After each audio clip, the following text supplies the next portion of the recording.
Chasing is a vibration born of lack. Anything born of lack carries a signal that gradually drives it away from you.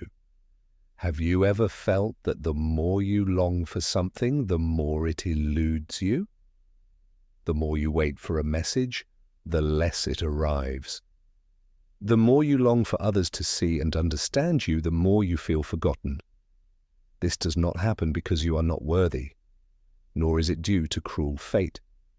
It happens because the energy you emit, silent yet powerful, says, I lack, I need, I am not enough without that.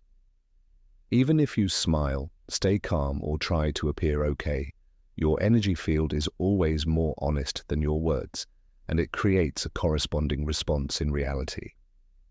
You do not attract with thoughts, you attract with frequency, and as long as your energy is running after and clinging the very moment you are unconsciously pushing the thing you desire away.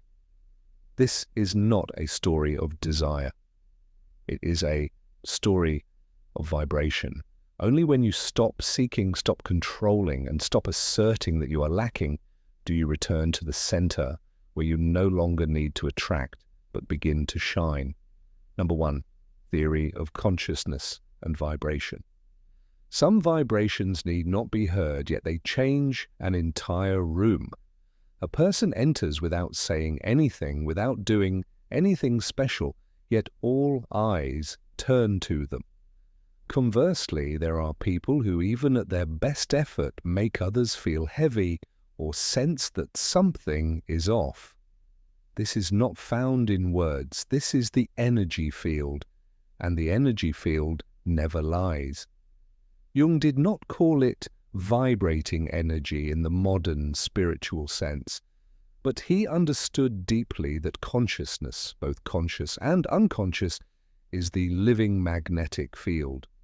When you emit vibrations born of lack from a place filled with craving, control, and anxiety, you are sending a signal that says, I do not have, I am afraid, I am not enough. And the universe, along with those around you, responds not to what you say, but to what you are. In analytical psychology, Carl Jung explained that every longing issued from a wounded ego activates the shadow within. The shadow is not only the negative part, but everything you refuse, push away, or dare not acknowledge in yourself. When you pursue love out of fear of loneliness, you pursue from your shadow the belief that you cannot be whole on your own. When you pursue success because you feel you lack worth, you act from an inner crack rather than authentic passion. Jung called this projection the phenomenon in which the unconscious mind casts unintegrated parts of ourselves onto the outside world. In his research into the phenomenology of the self, he wrote that projections change the world into a replica of one's unknown face. Thursday, the world does not reflect reality but mirrors the unseen wounds within us. Imagine you step into a new relationship. On the surface, you appear confident, joyful, and I need nothing. But deep inside, you check your phone constantly, waiting for every message, imagining countless scenarios. If the other does not respond as hoped, this is a typical vibration born of lack. Even if you do not speak, that energy still radiates, and the other person senses it. Not through words, but through the tension in your gaze, the rhythm of your heart, the silence between words. This makes them gradually withdraw, not because they dislike you, but because they do not wish to be drawn into an energy that demands to be filled. Jung wrote that until you make the unconscious conscious, it will direct your life, and you will call it fate. Until you face the true motivation beneath your actions, you will continue to be led by it, mistaking it for destiny. Many people try to attract what they want. They read law of attraction books, practice affirmations, and imagine an ideal future. but they fail to realize that it is not what you want that is attracted, but what you are. If your foundational energy emits from fear, from a sense of lack, from insecurity about yourself, you are simply sending a clear signal that I do not have it, I am not enough. And by the law of frequency, you will attract experiences that reinforce that reality. In different people, missed opportunities, relationships that mirror your self-doubt. Jung drew a clear distinction between the ego and the soul. The ego is the part that wants to control, plan, possess, and prove. The soul, on the other hand, is the part that needs no reason to be present. When you act from the ego, you always feel compelled to do something, to be chosen, to be kept, to avoid loss. But when you live from the soul, you no longer need to pursue because you recognize I am myself, and what is meant to stay will stay in the undiscovered self. Jung said that the soul demands your truth, not your loyalty to conformity. The soul does not need you to strive to please others. It needs you to have the courage to live in alignment with your inner truth. Vibrations born of lack are ultimately vibrations of fear, of abandonment, of unhealed memories, of an inner child still waiting for someone to come and say, "You are worthy. You are enough." But no one can bring that from the outside if you have not first sent that signal from within yourself. As Jung said, who looks outside dreams, who looks inside awakens. You no longer need to search. What you are seeking is not ahead, but in the frequency you emit with each moment. And if you shift that frequency from pleading to presence, from expectation to steadiness, from anxiety to trust, then you will no longer have to chase. Everything will find you, not because you did it right, but because you have become the right person. Number 2, story 1, Carla, and that is the profound truth Jung wants us to understand. You do not attract by what you wish for. You attract by what you are. When the energy within you continues to emit a signal of lack, of waiting, of the fear of being abandoned, then the external reality will forever be a mirror reflecting that vibration. And to see how this operates not only in theory but in real life, hear the story of Carla, a vivid and authentic example of what Jung called the psychic wound that cries louder than words. Carla is an intelligent, independent woman who is highly self-aware. At age 34, she experienced a painful breakup with the man who had been her whole world. Afterwards, she did not flee from the pain. On the contrary, Carla embarked on a model healing journey, reading books, meditating, journaling, taking therapy courses, caring for herself, and rebuilding her self-esteem. On the outside, Carla appeared to be the ideal of a woman who had overcome her past. But there was one thing she could not explain. Each time she began a new connection, even if it was gentle and promising, everything always fell into the same orbit. The other person gradually became distant. The relationship grew fragile, and in the end it broke without any clear reason. This is where things became clearer, not through reason, but through a moment of profound awakening in an intensive therapy session. When the therapist looked straight into her eyes and said, "Your energy is not waiting for love, it is begging for confirmation." That remark struck the very core that all of Carla's healing efforts had missed. She had not truly let go. She had only done everything to prove that she was worthy of love. Although her exterior had changed, her inner energy still clung, not to a specific person, but to a pattern. The person who would come to heal me, the person who would confirm that I am enough. Carla did not live in the presence of her new connections. She lived in the unconscious expectation that this time someone would act differently so that she would no longer feel that she had failed in love. She was not loving, she was waiting to be rescued. Jung once said, "We do not become enlightened by imagining figures of light, but by making the darkness conscious." We reach enlightenment not by imagining light, but by having the courage to face the darkness within ourselves. The darkness Carla had to confront was not her ex or her painful past, but the unconscious belief that she would not be whole unless chosen by someone else.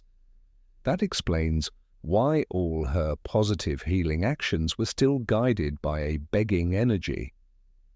It was not genuine autonomy, it was disguised control, a form of "I will love myself as long as someone confirms that I am lovable." But energy does not operate under conditions. Your field of vibration does not care about the checklist you have completed. It only responds to the signal of who you truly are inside. And from then on, Carla's reality continuously reflected a single lesson. When you demand confirmation, you are emitting a vibration that I do not have enough. And the universe, as Jung pointed out, does not answer what you want, but answers you. The privilege of a lifetime is to become who you truly are. But if you still need someone else to confirm that you are not truly yourself, you are only a shadow seeking an image. After that therapy session, Carla did not change her strategy to be loved. She changed her mindset. She did not force herself to stop feeling.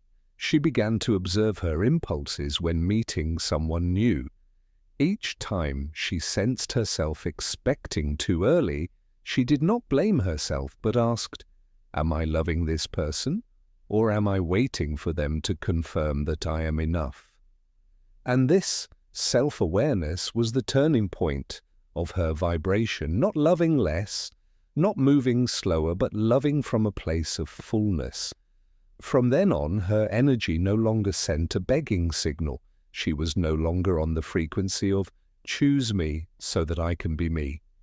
She had chosen herself. And when one chooses oneself, the world is no longer a place to be saved, but a place to live, to share, to shine. No chasing, no waiting, no proving, simply being present. Because, as Jung wrote in Memories, Dreams, Reflections, the most terrifying thing is to accept oneself completely. The most terrifying thing is not rejection, but daring to accept oneself fully. And when you do that, you no longer need anyone to confirm anything. You become a field of fullness where no signal of lack resides. And that is why all you have ever sought begins to find you.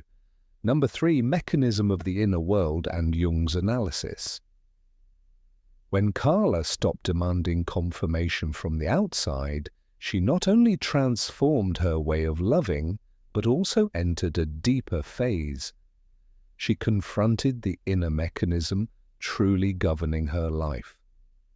Because all of our experiences, whether connections, disappointments, or repeating emotional loops, originate from the psychological energy field emitted from the deepest layer of the self. In analytical psychology, Jung distinguished very clearly between desire that issues from the ego and the call of the self. When the ego longs for something not out of love but out of emptiness, it unconsciously activates the unhealed, unintegrated parts of the mind, the parts Jung called the shadow. These parts do not vanish just because you think more positively. Instead, the more they are suppressed, the more they manipulate the energy you emit, the more you force yourself to become what you are not, the more you become an opposite shadow of yourself, not because you are fake, but because you have not faced where desire begins. which is lack. Try stopping and thinking about yourself. Have you ever entered a room and sensed something was off about someone even though they were smiling brightly? Have you ever heard someone claim they have moved on but still felt a muffled sadness emanating from them? This is the phenomenon of energy. Not something mystical, but a living vibration arising from a psychological mechanism. Jung believed consciousness is not only words or thoughts, but also emotionally charged images. Images accumulated in the unconscious broadcast outward like a frequency in man and his symbols. He wrote that the psyche consists essentially of images. It is a self-regulating system that expresses itself in images. Drop a like in the comments if you have ever sensed someone's energy simply by their presence. Listen, because what you are about to realize may change how you connect with yourself. This explains why even if you say, "I am fine," "I have let go," or "I feel confident," others will still sense it. If the true vibration inside you is trembling, the ego may lie, but energy does not. The danger is when the ego acts from fear but attaches a positive label, such as "I am just trying" or "I am in love." Then the shadow becomes truly powerful. As Jung warns, the acceptance of the shadow side of our nature is a moral problem. It is the very essence of individuation. Only when you dare to look at the vibration arising from darkness, control, fear, insecurity, do you begin the journey of individuation, a journey back to the whole self where no part needs hiding. According to Jung, individuation is not becoming a better version of oneself, but returning to the center of the self where all the fragments inside you are seen and reunited. When you still emit a vibration born of lack, you operate from the unhealed ego. But when you live from the center, from the self, you no longer need control, persuasion, or pursuit. You simply exist within a richness. Then you no longer emit the signal of "come to me so that I can feel complete." Instead, you emit a silent field. "I am myself and I am enough." Are you living from the center of your being, or are you sending out a signal begging someone to confirm you are worthy? Share in the comments, because that awareness is the first step to shifting the vibration you carry. There is a subtle truth Jung recognized early on. Others do not love you for what you do. They are drawn by the energy field you do not realize you are radiating. If that field issues from unintegrated darkness, you will attract people who activate your wound, not to punish you, but to invite you to look more deeply at what needs healing. Jung wrote that the self is not only the center, but also the whole circumference, which embraces both consciousness and the unconscious. The self is not only the center, but the totality, embracing both the light and the darkness within you. So if you ever wondered why you keep meeting the same type of person, or why you feel misunderstood, even though you tried so hard, the answer may lie in the frequency you emit, not in what you think about yourself. Only when you dare to turn inward, not to hide or fix, but to integrate every part of yourself, will you enter the state Jung called the wholeness of the self. That state where you no longer need to send a begging signal because you are transmitting the truth. Are you ready to return to the center of yourself? If so, comment a single word: present. Being fully present is what makes your energy magnetic. No need to seek, and yet you will attract everything that truly resonates with you. Number 4. Story 2, Natalia. After understanding how energy emitted from a wounded ego can unconsciously attract repeating experiences, we recognize an even more important truth. Merely understanding is not liberation. The intellect may declare, "I have let go." But if the energy inside still emits a signal of clinging, you remain on the same frequency, and the world will continue to mirror that, no matter how many books you read, videos you watch, or even when you proclaim you have healed. Natalia's story provides a clear and poignant illustration of this. Natalia, now 40, is a strong, deep woman who survived a toxic relationship that nearly drained her soul. After the breakup, she embarked on a journey of rebuilding herself. She studied self-love, attended therapy, practiced meditation, journaled, and even started a small blog to share her recovery. Everyone around her saw a woman who had overcome her pain, and Natalia believed it too. She felt confident, at peace, ready for a new connection until a man appeared. At first, Natalia maintained her balance, but just days into their initial conversations, she found herself checking her phone more often, analyzing every message, guessing what he truly thought. Each time he went silent, even a little longer, a wave of anxiety washed over her. She did not voice it or act rashly, but her mind spiraled. If he does not reply, what does that mean? Did I do something wrong? Will this end the same way as before? In a pivotal therapy session, her therapist quietly observed and said, "Your mind has let go, but your energy is still holding on." Natalia was stunned. She had never imagined she could be faking it to herself. But the truth was that all her efforts, the meditation, the sharing, the writing, stemmed from a drive not to be the same as before, to guarantee that next time would differ. Deep inside, her energy still sent the old message. I need something outside to make me feel safe, to ensure I will not be hurt again. Carl Jung wrote in The Red Book, "There is no coming to consciousness without pain. No awakening occurs without passing through pain." Natalia was not wrong to believe she had let go. She had simply not reached the end of the truth. Her deepest fear was still quietly directing her energy. Unprocessed energy acts like a script that repeats in various forms. You change partners, environments, and behaviors, yet you draw experiences with the same core: abandonment, misunderstanding, insufficiency. Jung called this the compulsion to repeat, the unconscious urge to relive an unresolved experience. In Psychology and Alchemy, he wrote, "The patient can only get well when he begins to see the contents of the unconscious and assimilate them into the total personality."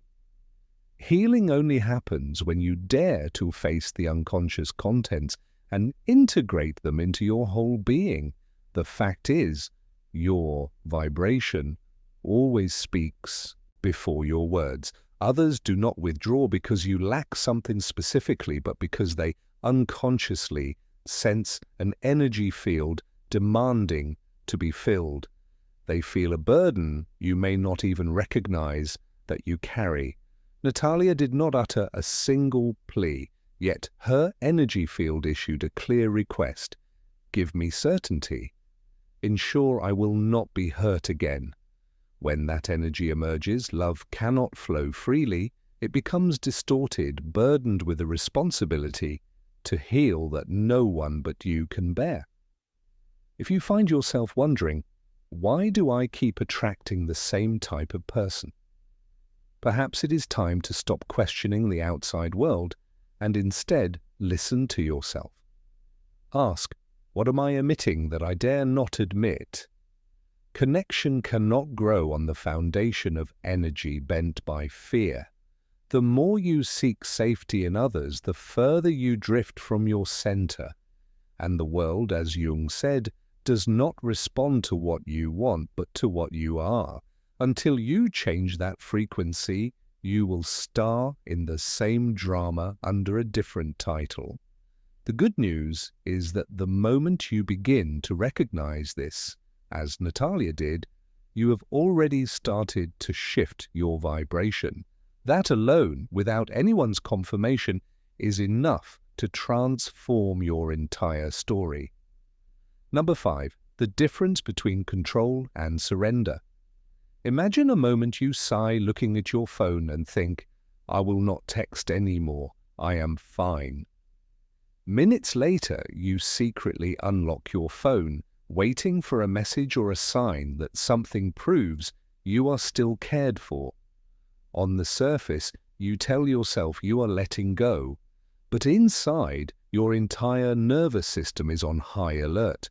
That is not peace. That is control disguised as silence. At that intersection between mature behavior and lingering, clinging energy begins a hard-to-swallow lesson, a lesson that leads to deep transformation. Control is not strength. It is a survival reflex of an unhealed ego. Natalia recognized this not through words, but through experiencing it again in her body, in her energy, in how she faced uncertainty. That is when the door to the core distinction between control and surrender opened, not by knowledge, but by vibrational experience. We often equate control with power, action, and doing something to ensure nothing falls apart. In truth, control is a contraction of consciousness, fear wrapped in a reasonable explanation. The ego seeks to manage uncertainty through analysis, speculation, intervention, and at times feigned indifference. Jung taught that the ego seeks to control what the soul has not yet integrated. That mask of logic makes control a wound. You do not act from strength. You act from fear, unwilling to admit it. Imagine beginning a new relationship and the other person texts less for a day, so you feel compelled to do something. You send a message first. Do you stay silent to see if they notice? Why? Do you ask indirect questions to guess their state of mind? None of these actions are wrong in themselves, but consider the inner state driving these behaviors. If it stems from an inability to bear uncertainty, then you are not connecting, you are controlling. Jung spoke not only about behavior, but about the motive beneath it. He wrote that when an inner situation remains unconscious, it appears outside as fate. If you fail to recognize that you are governed by a fear of losing control, you will continue to attract situations that force you to control yourself until you either exhaust yourself or awaken. You either live from your center or steer everything from the fear of abandonment. Recognizing this is the first step to letting go, awareness, rather than fatigue. Surrender is not standing still waiting for a miracle. Surrender is the strongest act of a mind at rest in itself. It is when you no longer need to force reality to follow an ego script. It is when you no longer need to check, control, steer, or edit reality, because you trust that what belongs to you arrives without effort. And what does not only brings pain when held. A vivid illustration is the healing journey of Lena. When she began a new relationship, everything felt harmonious at first. But gradually, with each time her partner became silent, Lena started analyzing every punctuation, every pause, and every word choice. She did not blame or show it outwardly. Yet inside she was silently squeezing herself and her partner with expectations and worry. Inevitably, the energy between them began to withdraw. When she asked why, her partner could only say, "Something felt heavy," without any clear cause. Lena realized it was not that her partner was wrong, but that she still operated from a place of control, disguised as wanting to understand. Jung did not teach letting go as a mere technique, but as a process of inner maturity. He taught that surrender is not weakness, but it is the courage to stop waging war against yourself. It is when you no longer need certainty to feel safe, need another's reaction to feel loved, and no longer need control to protect yourself from abandonment. If you live in the energy of clinging to avoid loss, remember that control does not keep you safe. It only keeps you away from real living. Sometimes the most essential step is not knowing the next move, but daring to stand still and do nothing, to feel what you still cling to out of fear rather than love. You may have seen yourself controlling under the guise of seeking reassurance that you are not alone. Now, you have another choice. Share the phrase, "I am letting go." If you choose to step out of control energy and into a magnetic state where life comes without being pulled, only by trust. Number 6, the power of presence. But surrender does not mean you disappear. Not controlling does not mean you become passive. This brings us to a dimension few truly understand, the true center of spiritual life, the power of presence. If control is action born of fear, presence is a holistic being not arising from doing, but from an inner state of grounded calm that demands nothing from the world. It is the energy that does not chase, does not defend, does not seek affirmation. It simply is. Vibrational presence is not measured by how long you meditate each day or how many seconds you can stay silent. It is the living energy field you emit when your mind, emotions, and body no longer race toward the future or recoil into the past. It is when you are truly here, not occupied by worry, expectation, or hidden fear. Jung wrote in The Undiscovered Self that freedom stretches only as far as the limits of our consciousness. If you are not fully present, you still live within the unconscious sphere of control, where your energy reacts instead of choosing. Think of someone you have met whose mere entrance into a room brought you comfort, safety, or renewed vitality. They may not be strikingly handsome, talkative, or eager to prove anything, yet they show up fully. That is the power of presence. No showmanship, no tactics. Yet the entire space around them shifts. Because when you are present with yourself, you need nothing to make an impression. You are the impression. If you are still reading, pause for a moment. Put down your phone and close your eyes for 5 seconds. Notice whether you are here with me or if your body is seated while your mind has wandered elsewhere. This is a small test of presence. If you realize you are not fully here, you are not alone. Because presence does not come from intention, it comes from practice. Jung described the process of returning to the center of the self, individuation, as a journey through layer upon layer of illusion, wounds, and unconscious reflexes until nothing remains but unconditional presence. In Psychology and Alchemy, he wrote that the self is a union of opposites par excellence. Only when you stop striving to become something smarter, more likable, more independent, can you begin to be fully present as your complete, undivided self. A beautiful example of this comes from Daniela's story. For years, she fell into the same cycle. Meet someone new, feel excitement, then let anxiety take over. She began analyzing every message, waiting for positive reactions to feel safe. Yet all of it left her exhausted until one day she made what she called a decision of radical stillness. She did not withdraw from life. She withdrew from reaction. She stopped chasing connection, stopped strategizing, and each day simply practiced presence, focusing on her body, breath, heartbeat, silent space without forcing herself to feel better, only to show up more authentically. A week passed, then 2. Nothing dramatic occurred, but gradually she realized she no longer felt turmoil when she did not receive a response. She no longer clung to every small change as if it were a lifeline. She felt clear. From that clarity, the connections that came to her no longer repeated old scripts.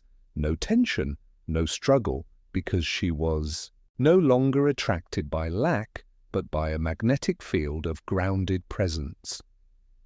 You may ask how to attain that presence. The answer is not in a checklist. It lies in letting go of having to do, to become. Jung never taught self-improvement as a machine.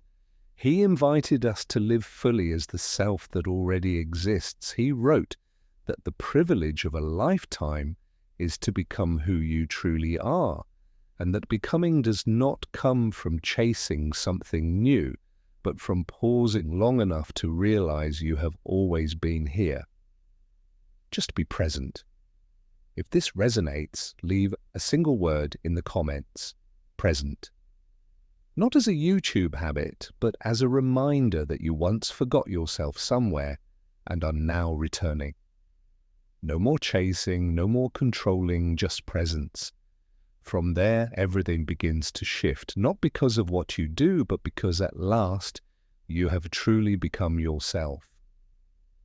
Number 7, vibrational detachment. But presence, though powerful, does not drop like a gift. It results from a deep inner discipline, a willingness to stop reacting, observe instead of controlling, and face oneself in the silence we once tried to fill. Presence cannot live in a mind driven by anxiety. That is when you need to step into the key Jungian practice of vibrational detachment. Not to become cold, but to return to your whole self, undistracted by the need for external validation. Vibrational detachment does not mean indifference or lack of desire. It is the highest commitment that you will not betray yourself just to keep an unhealthy connection. It begins by daring to notice subtle signs that you are pursuing from an energy of lack, not because you are weak, but because you have grown accustomed to a dependent vibration. That vibration may speak for you through every message, every pause, every glance. You may have felt unable to bear a moment of silence in a relationship.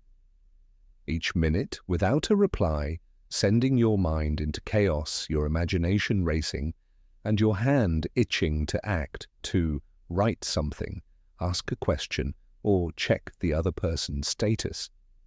That is not your true nature. That is the frequency of a lack hijacking your system. Jung warned in The Psychology of the Transference that an activated complex puts us momentarily under the control of an autonomous personality.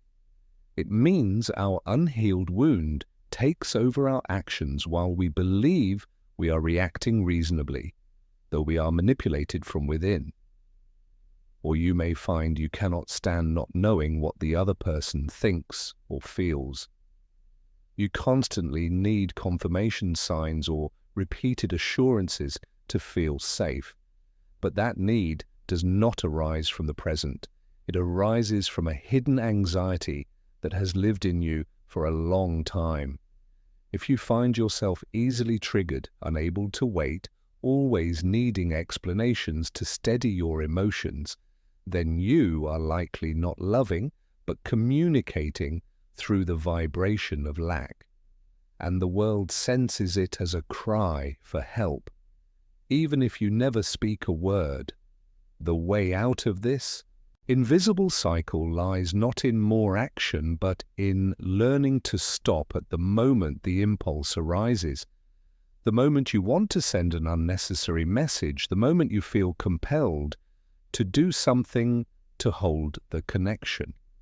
Jung pointed out in the Red Book that in each of us there is a who we do not know, who speaks to us in dreams, telling us how differently he sees us from the way we see ourselves. When you pause, you begin to listen to that deep part that needs no control, only presence. You can begin with a small step by doing nothing for the first 3 minutes of restlessness. Just breathe. Do not touch your phone and do not seek distractions. Then ask yourself whether you want to act because you are present or because you are afraid. That is the practice of vibrational detachment, acting not from anxiety but from your quiet center. Create a daily space of silence, just 10 minutes, no screens, no one else, only you and your breath. In that space, whisper, I do not chase, I do not cling, I am present. You do not need to believe it immediately. Just repeat it until the new vibration imprints on your body bit by bit. And if you still return to the old question of how to be loved, then invert it and ask, which part of you still does not believe you are worthy? Jung reminds us that until you make the unconscious conscious, it will direct your life, and you will call it fate. Vibrational detachment is not about doing better, but about daring to live more mindfully, notice what is happening and choose not to repeat it. Then, when you stop chasing, stop demanding, and stop striving to be seen, a miracle begins. You become what you once sought. You no longer send signals of lack. You manipulate with fear. You no longer need someone to understand you to feel valuable. You do not attract by strategy, sweet words, or artificial perfection. You attract by the true frequency of who you are. When you are fully present and no longer deny yourself, you radiate. Do not chase. You do not need to attract. You need to live in tune with your frequency. True radiance does not arise from effort, but from clarity in the energy of life. When you stop pursuing, not only in action, but also in unconscious vibration, you no longer run toward what you want. You remain in your truth. And from that still point, you emit an irresistible field, a silence full of attraction, a state of ease that allows what does not fit to fall away and what is right to come to you. Therefore, you do not need to become someone else. You only need to return to the center of yourself. Let the stillness speak for you. Let your energy radiate before you enter a room. Let the fullness within be the unspoken call the world cannot ignore. You no longer need to be chosen because you have chosen yourself. And that is the vibration that cannot be resisted. If these insights touch the depths of your being, the desire to live authentically, to be free, and to heal from within, then do not leave yet. Subscribe to continue the journey back to yourself, where you need not chase anything because everything essential has always been within you.